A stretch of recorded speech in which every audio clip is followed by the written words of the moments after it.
Hey, JK here. I want to thank you for sharing part of your day with me.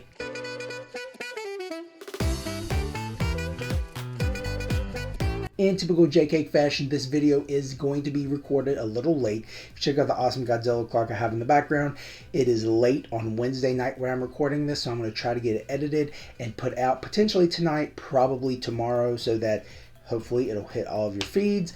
But in any case, we're going to jump right into it. We're going to start with the Cheese Weasels. This overall has been disappointing because I started off super hot, talked like 5-6 weeks ago about how I was jumping up in the standings and I was going to be pushing to go second, third, maybe fourth, something like that at the least. However, I fall into 6th spot with 100 points even. I am pushing to gain some points in home runs, stolen bases, wins, and saves. However, it does not look like I'm going to be making giant jumps to move up to first. However, it's still going to be something I want to look forward to. Making these additions and subtractions or drops from my team as we have made quite a few in an effort to gain more strikeouts, which we're leading in, lower the ERA, lower the whip, even though as of late it's not been working, but also increase the save so that we can jump in that category, but finally take over officially in the wins. We are continuing to blow saves. Duvall, Will Smith, those two have not helped me much at all. However, Adbert Alzolay has helped me with the saves as of late. So we are going to go ahead and jump into the surprise, pitcher heavy adds and drops. A lot of the names will be adds and drops for our team this week. Those names include Michael Wacha, Ryan Pepiot, Marcell Ozuna, Reid Detmers, Zach Littell, Christopher Sanchez, Hyun-Jin Ryu, and Paul Blackburn. And the drops include Reid Detmers, Ryan Pepiot, Christopher Sanchez, Hyun-Jin Ryu, Zach Littell, Michael Wacha, Lucas Giolito, Joel Pumps, and Yennier Cano. And now we're going to move to the Kent Murphy Dingers. Unfortunately, I did catch the L this week, 2 categories to 6 categories. However, I did stay in 6th spot, so I'm barely hanging on to that playoff spot. This upcoming week, I do play the last place team in the league. And if you have been paying attention to my ESPN leagues, that has not fared well for me. And next week, I play the individual who is in 7th spot, fighting to take my spot going into the playoffs. There are situations where I can lose both weeks, win this week, and it won't matter for next week, but obviously we're going to shoot to win both weeks. Some of the highlights from this week include Kerry Carpenter having 7 RBIs, Jose Altuve and Matt McLain both having 7 runs scored each, and Adolis Garcia, Kerry Carpenter, and Matt McLain all hitting 2 home runs. On the pitching side, Brandon Woodruff had 11 strikeouts and a win for me. And as for the individuals that did not help me at all, Nolan Arenado had a sub-200 batting average, and all 4 of the following pitchers had an ERA of 10 or above: Sean Manaea, Matt Brash, Nick Pivetta, and Adrian Hauser. I was somewhat excited about the adds and drops this week because the adds included one of my favorite players, Dalton Varsho. I fought with this guy to trade me Dalton Varsho before the year started. He was a 17th round keeper, and I prize catchers like I prize tight ends. If you don't have one of the top catchers or tight ends, obviously we're talking about football in that situation, then you can stream them. And I have always jumped for catchers. My catcher this year is J2 Realmuto. He has not performed up to his usual, however, he's getting older. I think Dalton Varsho will be able to improve on his numbers. He's hitting like 220, 225, something like that this year. In the past, he has hit higher, but he scores runs in a high-octane Blue Jays offense. He obviously has the opportunity for RBIs. He can hit double-digit home runs, and he can steal bases. So I am a huge Dalton Varsho fan, and I was super excited when I was able to grab him up off of waivers. And some of my other ads included Sean Manaea, Brian Wu, Zach Littell, Adrian Hauser, and Ronaldo Lopez because the Angels had a doubleheader, and I wanted to see if I could cash in on Carlos Estevez having a save and then also Ronaldo Lopez having a save. And my drops included Reid Detmers, Hyun-Jin Ryu, Ronaldo Lopez, Brian Wu, and Ezekiel Duran. These last 2 weeks are going to be pretty exciting in this league because I'm currently sitting at 7 wins, 8 losses, and 5 ties. The goal is to back myself into the playoffs and make sure that I maintain a 6th spot or better, which is a far cry from where I was a few weeks ago, sitting 3rd overall in the standings, only half a game behind the leader in my division, looking for a first round bye. Talking about moving into 6th spot, we're going to transition over to the Fantrax League and talk about the Funky Junky Joker Monkeys. At one point in time, I was in 11th place with a record of 4-9. Then I decided to get my life together and go on a 6-game winning streak, bringing my record to 10-9, moving from 11th, as stated before, to 7th. I was playing the number 2 guy in the league, and I needed to win. However, it was my 6-game winning streak against his 13-game winning streak. Well, it was a tough match. However, one streak was going to have to end. In fact, that did happen. I was able to win 478 to 445, ending his 13-game winning streak, extending my winning streak to 7, and jump into 6th spot. I am super excited because this team was terrible. But again, I picked up my cheat codes, as we've talked about before. Matt Brash, Matt Stram, Nick Pavetta, Sean Mania, Jacob Junis, just to name a few, and I was able to fight and claw my way back. At this point in time, I'm sitting in the 6th spot. There are 2 weeks left. If I win this week against one of the other top guys in the league, I feel like I have a pretty easy matchup next week. Now, I don't want to take anyone for granted because literally anything can happen, but I feel very, very good. I did have a clunker, as we're talking about. This is a Wednesday recording, so we've had at least 3 days to look into this. I've had a few clunkers so far, but I'm still holding strong that I'll be able to win this week, extend it to 8 games, then extend it to 9, and eventually get to the championship. But let's not put the cart before the horse. We have a lot of work to do.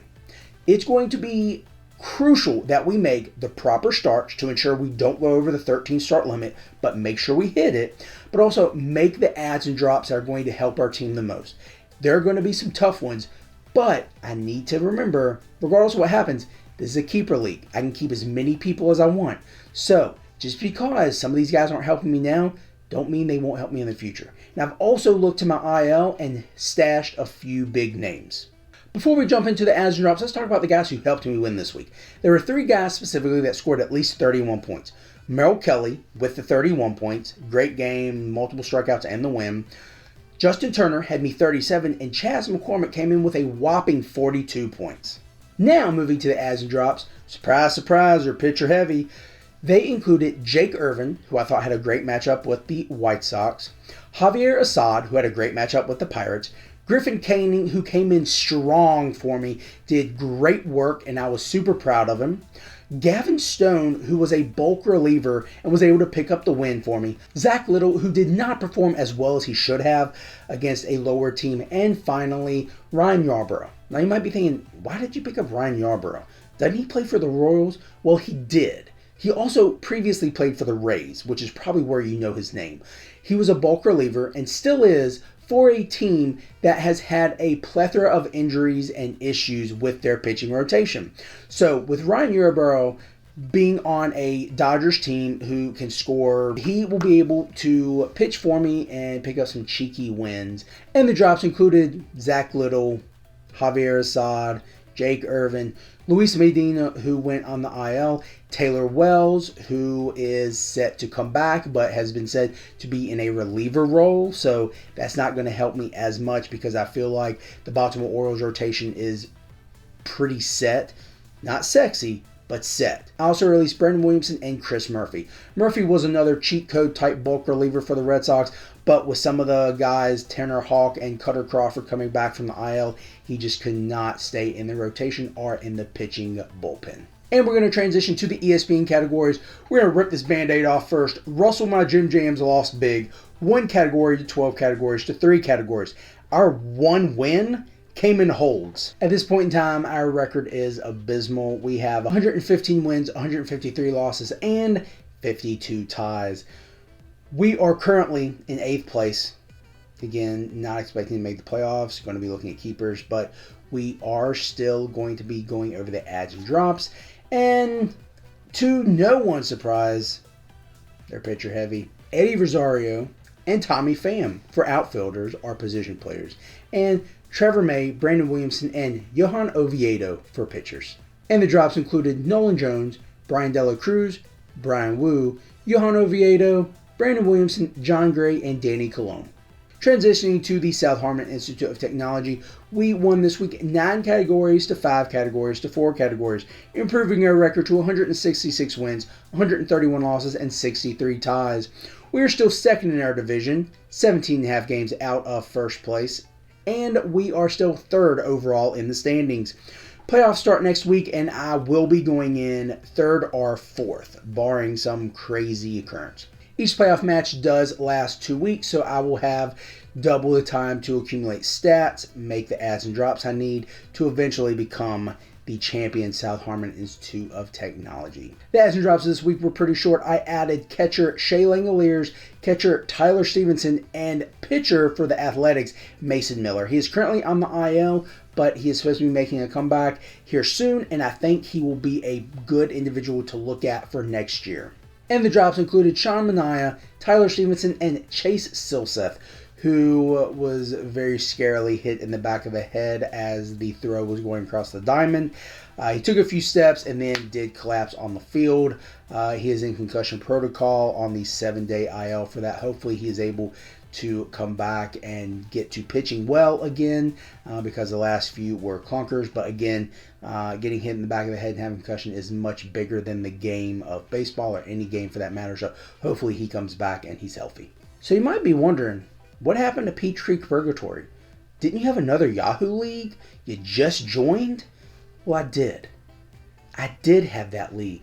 And as I talked to you, the commissioner didn't like that I wouldn't trade him my best players for his bad players. He wanted to trade me Justin Verlander for Savali straight up.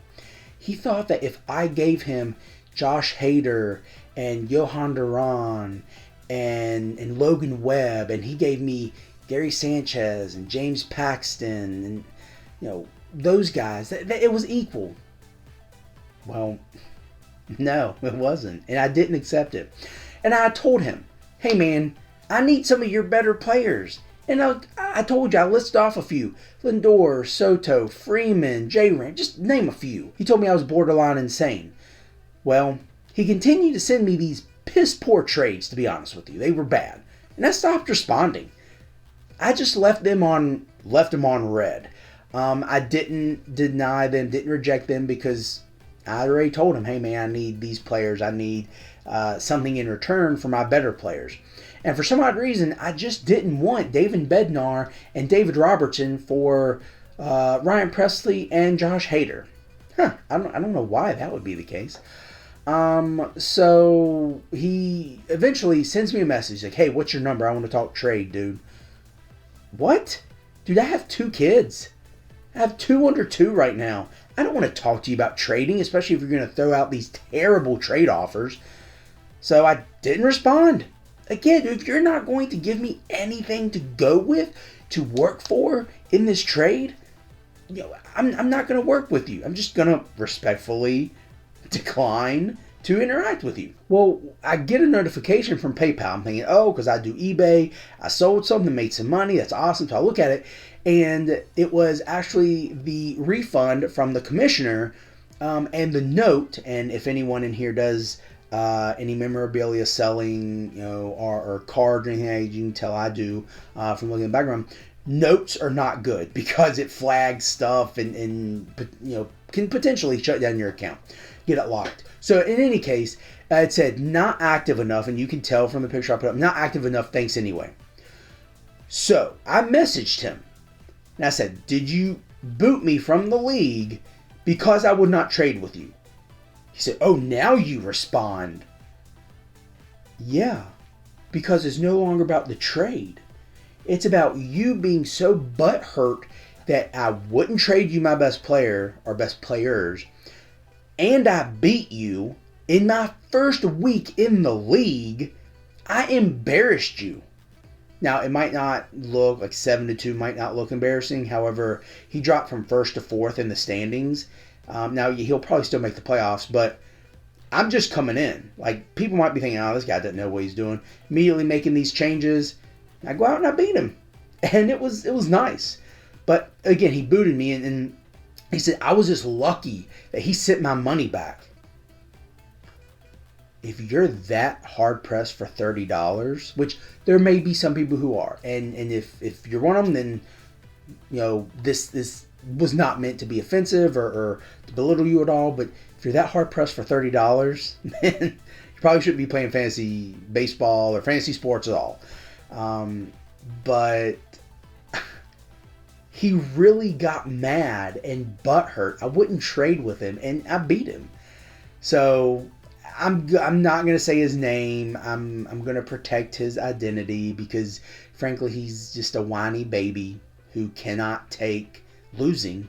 But in any case, that's enough talking about them. I was booted from the league. But somehow I found another league. I don't know what is going on. But randomly, this guy, it was like 2 o'clock in the morning, I was scrolling, and this guy was like, hey man, I need someone to take over some leagues for me. Well, I only took over 1, because frankly, talking about 5 leagues is enough, and now 6 leagues. So I had to take over a league, and I'd named them Peach Creek Purgatory, just like before, so I could use the same team name, use the same picture, and stuff like that for these. And I'm not going to go over every player individually. I will have them on the screen for you to look at. There are a few I wanted to point out, though. I do have some worries or concerns because this is a 40-person keeper league.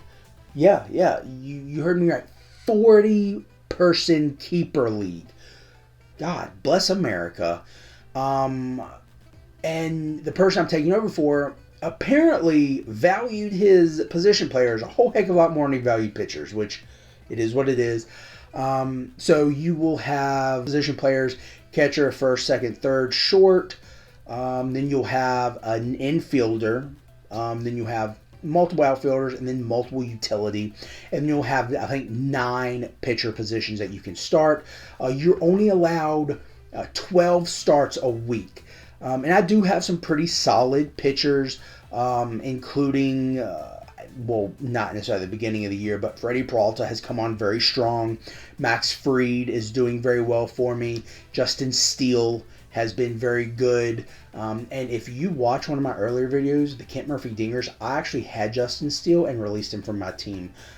So, yeah, that does not make me look like a good owner, and did not look forward to that because I didn't think the Cubs were going to be that great. Well, again, that flipped all upside down. Some of the hitters, you'll go back and you'll see some of those hitters that I have on this team. I'm very happy with the individual I have. Nate Lowe is another guy. I have him on my team again. Love Nate Lowe. He's on like all of my teams. He's super consistent. MJ Melendez is also another guy on my team. He just somehow winds up on any of the teams I randomly pick up. But some guy named Ronald Acuna is on my team.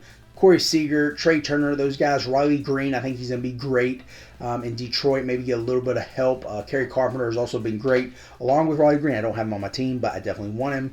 I'm trying to think of some other individuals off the top of my head that I have on the team that I'm excited about.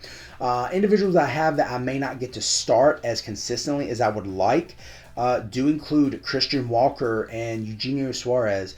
But Eugenio Suarez may not be as great of a person to have on the team because they do count strikeouts.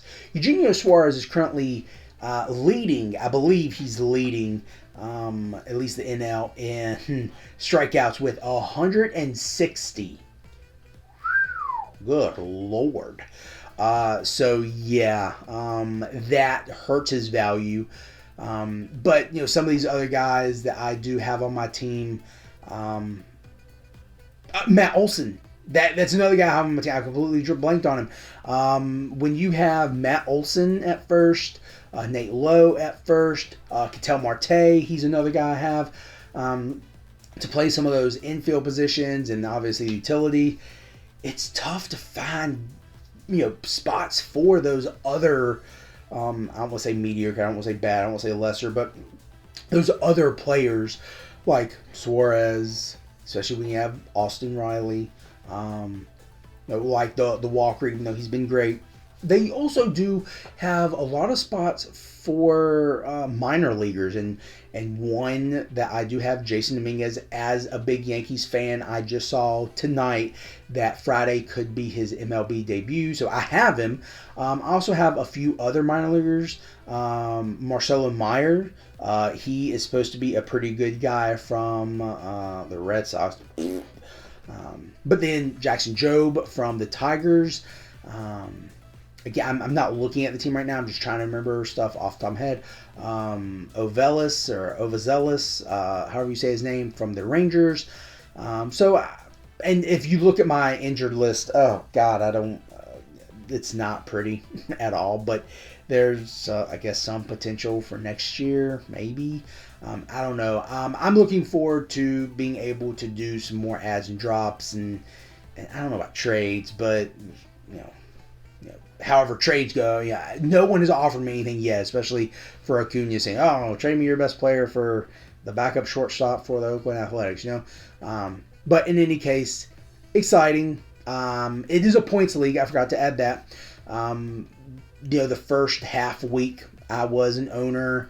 I did lose, surprise, surprise, but I did make quite a few moves to try to get back into some type of respectable position. I was going against one of the top guys in the league. Again, going against one of the top guys in the league this week. However, I only have 4 wins on the season.